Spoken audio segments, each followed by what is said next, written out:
Over the last few months, Fnaf has dropped some unexpected lore bombshells that have even shaken the most seasoned of Fnaf fans, and at the head of it was one that will probably change the face of the franchise forever. Enter the Mimic. Oh, the question is, just who is the Mimic? Why is he so controversial? And exactly what keys does he hold for the future of the franchise? Well, let me explain. So, the whole story starts off with a young man named Edwin Murray, who was the founder of a wildly successful tech company in the 70s, one that made things like robot vacuums to a then-hungry market. Edwin's life was a dream come true, with an amazing wife, a beautiful baby boy on the way, and gobs of money in his bank account, all at the incredible age of 24.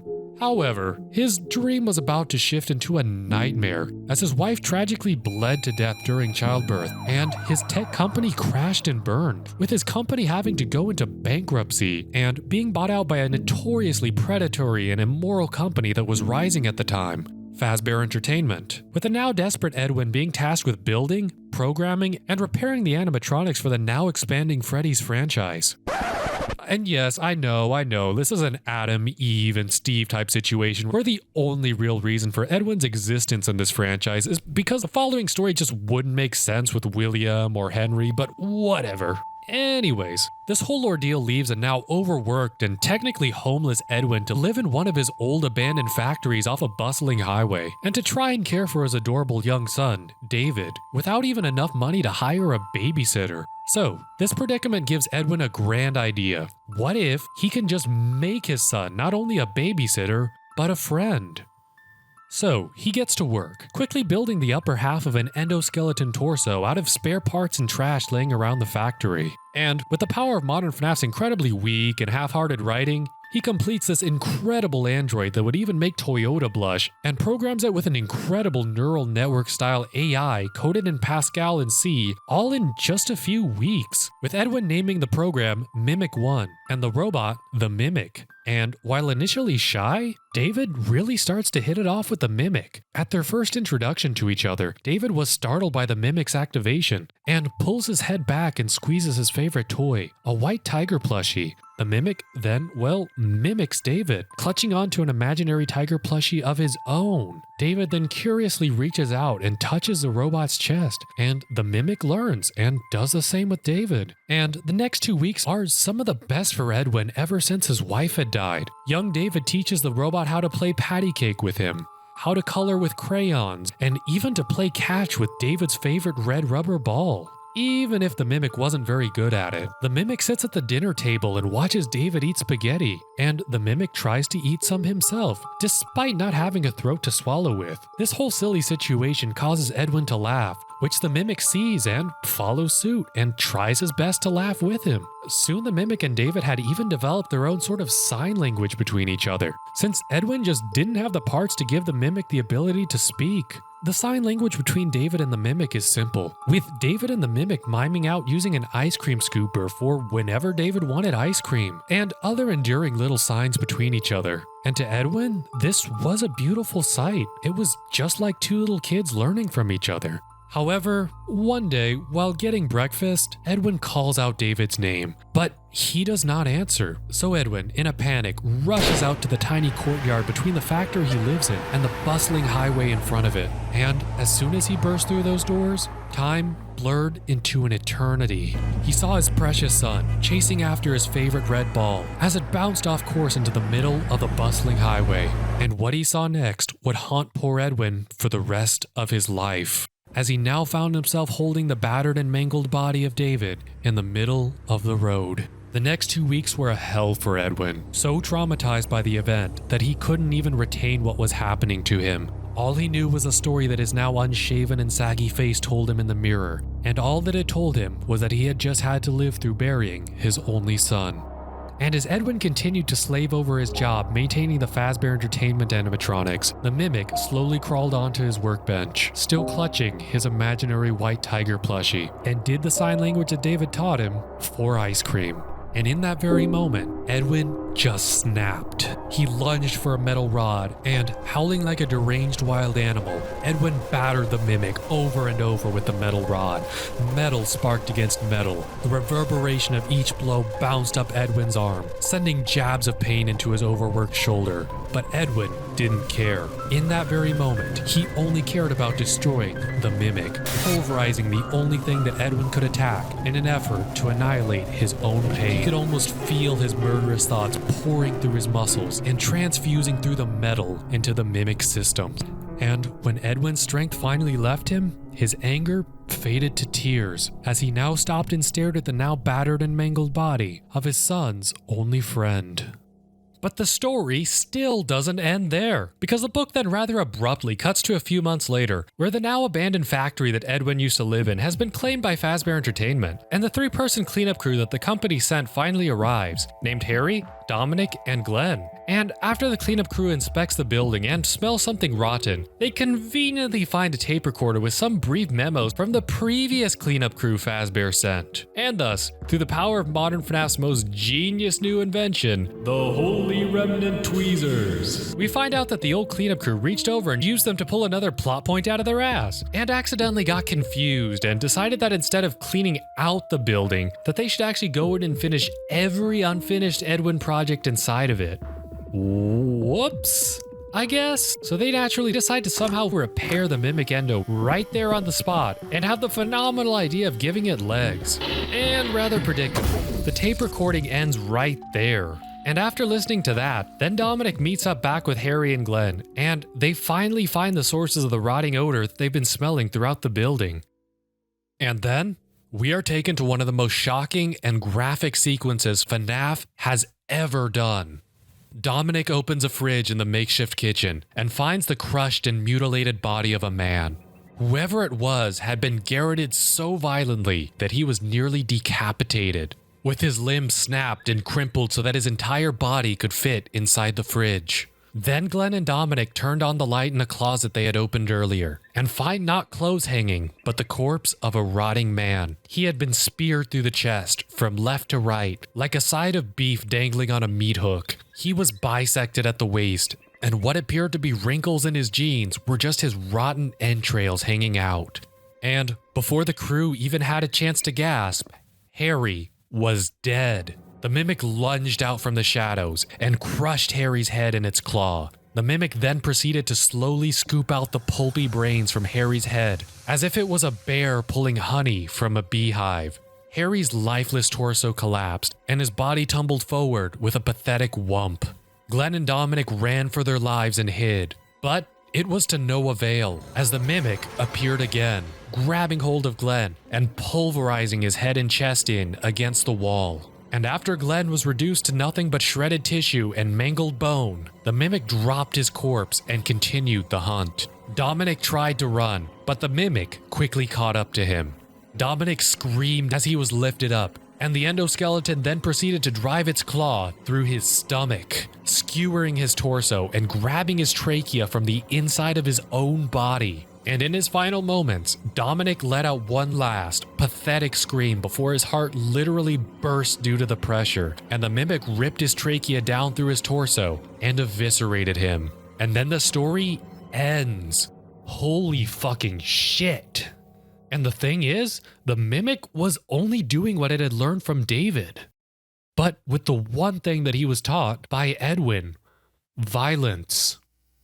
Also, the mimic was wearing a mushroom costume for like half of this. That was kind of funny, I think.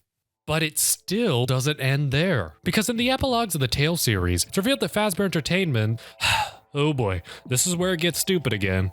But anyways, Fazbear Entertainment eventually did deactivate the mimic. Then later on, during the 1985 location era, Fazbear Entertainment was like, copy and pasting the programming from one animatronic to another animatronic of the exact same make and model is just too inconvenient for us here. What are we gonna do? So once again, they reach for the Holy Remnant Tweezers and decide to, I'm not even kidding here, builds super advanced and expensive shape-morphing endoskeletons that can literally change their size and shape to fit into whatever suit they want, and then they fucking program them with the mimic AI that Edwin made, and then just let them roam around the Pizzaplex during the day so that they can just watch the animatronics that are already on stage and learn to mimic their basic-ass routines. Well, that's a solution, I guess. But then, chaos strikes, because one of the mimic endos sees something it really shouldn't have seen. And then Fazbear Entertainment rushes to deactivate all the remaining mimic endos. And in the aforementioned Tales from the Pizzaplex epilogues, we see the mimic playing a game similar to hide and seek, where it is literally luring children to a safe room. That's right, the mimic probably saw the missing children's incident. And now, the mimic had started to copy the worst person possible, William Afton. Holy shit. And now, like most things in the modern FNAF universe, now that we've seen a really cool plot point, it's about time for another really dumb one. But before we continue, because trust me guys, things get even crazier from here on out. Alright all you smelly gamers, ever wonder just how the heck all these source code analyzers and old build finders manage to do what they do without all the petty hacker ninjas getting their necks? Well, it's because they use VPNs like today's sponsor, Private Internet Access. And heck yeah, I got my first sponsorship, baby! And it's a topic I specifically asked for too. Whenever you connect to the internet on a public Wi-Fi network at airports, friends' houses, or even your own home, your data is at risk of being stolen. Now that will lead to some embarrassing conversations.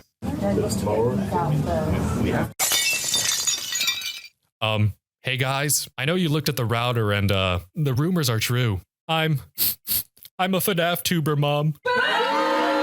That's it. I'm leaving you. Ooh, oh man, would that suck. Which is exactly why I use a VPN. Because going online without protection is like watching Roxanne Wolf ASMR in the middle of class. And worst of all, most of you numbskulls do both. You may already know that a virtual private network hides your IP address and safeguards your internet connection through an encrypted tunnel. But did you know that private internet access can do so much more? You know that awful thing that streaming services are doing where they just get rid of every friggin' show that you just want to watch? Well, here comes private internet access to the rescue. Because with it, you have the option to change your IP address to one of 84 different countries or any of the 50 US states, giving you access to some little known, poorly received region lock shows like Rick and Morty, Cowboy Bebop, Fargo, The Office, and more. Private internet access is also available on all major platforms, and best of all, you can use one private internet access subscription to protect an unlimited amount of devices at the same time, at work, at home, that sketchy old apartment that you run away from your parents to when you've just about had enough, you name it. Get an 83% discount on private internet access at the link below. For just $2.03 a month, you'll also get 4 extra months free.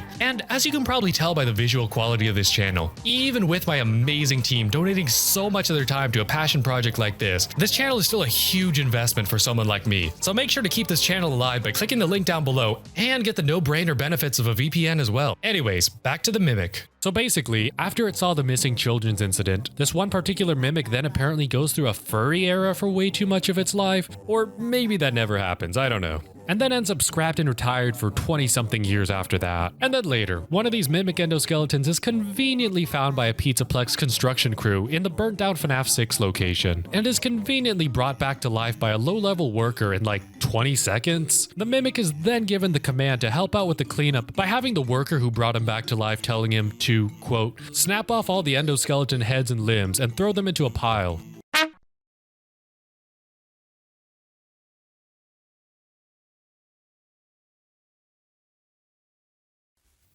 Cue some crazy, predictable violence later, and then the mimic is hastily sealed underground in the FNAF 6 location. And it is somewhere around this time where the new Fazbear Entertainment then decides to make that VR game that would like discredit all the rumors around the company and stuff, and even decide to scan up the old Showtime routines from the vintage animatronics into the game for maximum authenticity. However, since this is almost 50 years later, the programming is archaic and not really compatible. So naturally, they then decide to take some archaic and not really compatible programming that they scanned up from an old circuit board, Mimic 1, and then go through the effort of modernizing it and then decide to use that as a sort of AI code translator to use to scan the Showtime circuit boards. And thus, Glitch Trap is born. And then later on, Burn Trap, and the new saga begins.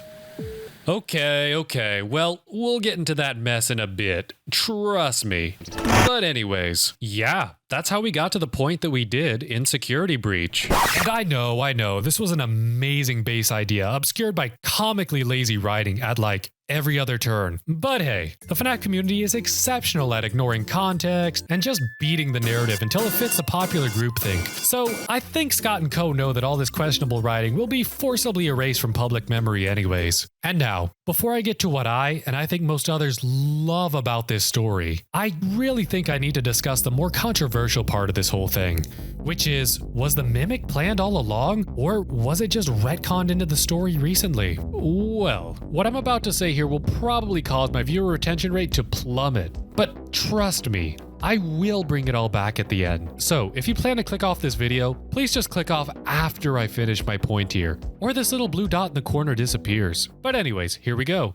Some people are arguing that the Mimic was the plan all along, but as of right now, the evidence has consisted of 3 main arguments. But for the first point, which are the various alleged hints throughout the games, the evidence mostly consists of things like the Mimic drools, and Glitchtrap has always been portrayed drooling too. When, of course, the drool has always just been part of Glitchtrap's melty appearance. That's just a trope for goo monsters and creepy people. People also love to point to the way Burntrap holds his arm in Security Breach, because the Mimic story strongly implied that the Mimic does this because he is clutching onto his imaginary tiger plush. But again, to play devil's advocate here, this is just how corpses, especially mummies in pop fiction, hold their arms. It just looks creepy and disheveled. This is a common death pose for people, and it's used quite frequently in media because it makes someone look creepy and disheveled. So the evidence that I've seen for point 1 is just really weak, unfortunately. And as for point number 2, which refers to an official interview by Steel Wool,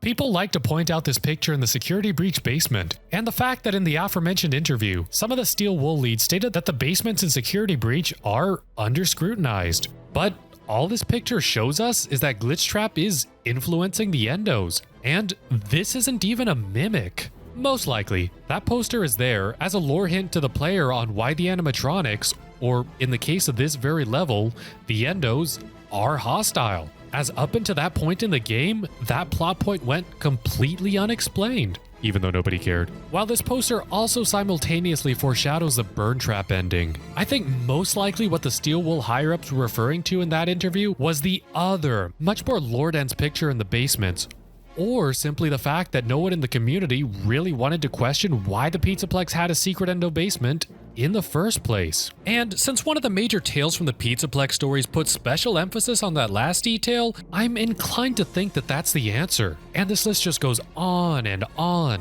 To me, this all just screams of Scott and the gang analyzing every last pixel of the work that had already been done, just desperately scraping for any minute little details they could recontextualize so that the retcon just wouldn't be quite as rough. Because in all honesty, most of the so-called evidence for the Mimic being planned all along is flimsy enough to almost be supporting evidence against that theory. Wolves? Could this be the work of the Mimic? I, like in the Mimic. Byzantine. Oh, that's just clever. Must be the work of the Mimic. Mimic sourdough. Hot Spider-Verse? I'm sorry, is that the Mimic? Which is fine, because the Mimic could have easily been planned from the start here. But at this point, Twitter is on such a rampant hype train about the Mimic that people are literally spreading around fanfic dialogue as proof that the Mimic was always a thing in this universe. I want to be your friend. Don't you remember? Can we play a game? I remember you. Pretty Fazbear's is the greatest place in the world. You can't outrun your fears. And now, I know most of you are screaming at the screen, but Shykro, what about the copyright dates for the Tales books? And for all you who don't know, this is because an early copy of the first Tales from the Pizzaplex book, Lally's Game, had a 2019 copyright date on it. So that means that all the books are planned and written years ago, right? But sorry, Tom. The problem with this point here is context, because these types of books aren't usually written in advance. They're simply outlined about 6 or so months before release. When these types of little novellas get a delay, so does their actual writing most of the time. Heck, in the book industry, quite often, the front and back covers are designed and finalized before the story is even finished being written. And all of that aside, even if I'm wrong, even if Lally's game was written and printed in anticipation for Security Breach's 2020 release, the follow-up books most certainly wouldn't have been.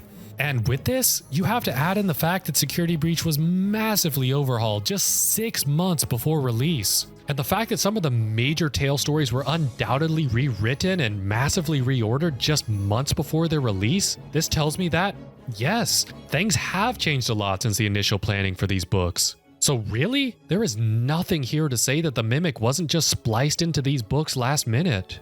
And honestly, I really think that it was. Because my personal theory is, Scott & Co. knew they needed to somehow remedy the Afton problem. But they knew they just couldn't. Each and every last corner of the new Fnaf story weaved around Afton, and it was designed so that it could only work with Afton. So they were between a rock and a hard place here, where the narrative they came up with was awful because of William's presence, but they fundamentally couldn't remove him from the story either. So, instead of removing him, Scott & Co. decided to clone him. Since all the actions in the Security Breach timeline could really only be explained by someone with William's exact motives, they needed to somehow create a new character with an exact copy of William's motives. So, they surgically cut around the story and created a robot whose entire purpose was to copy people, because a similar character to Afton just wouldn't be good enough. The problem with Scott & Co. had on their hands with trying to convince people that this was no longer Afton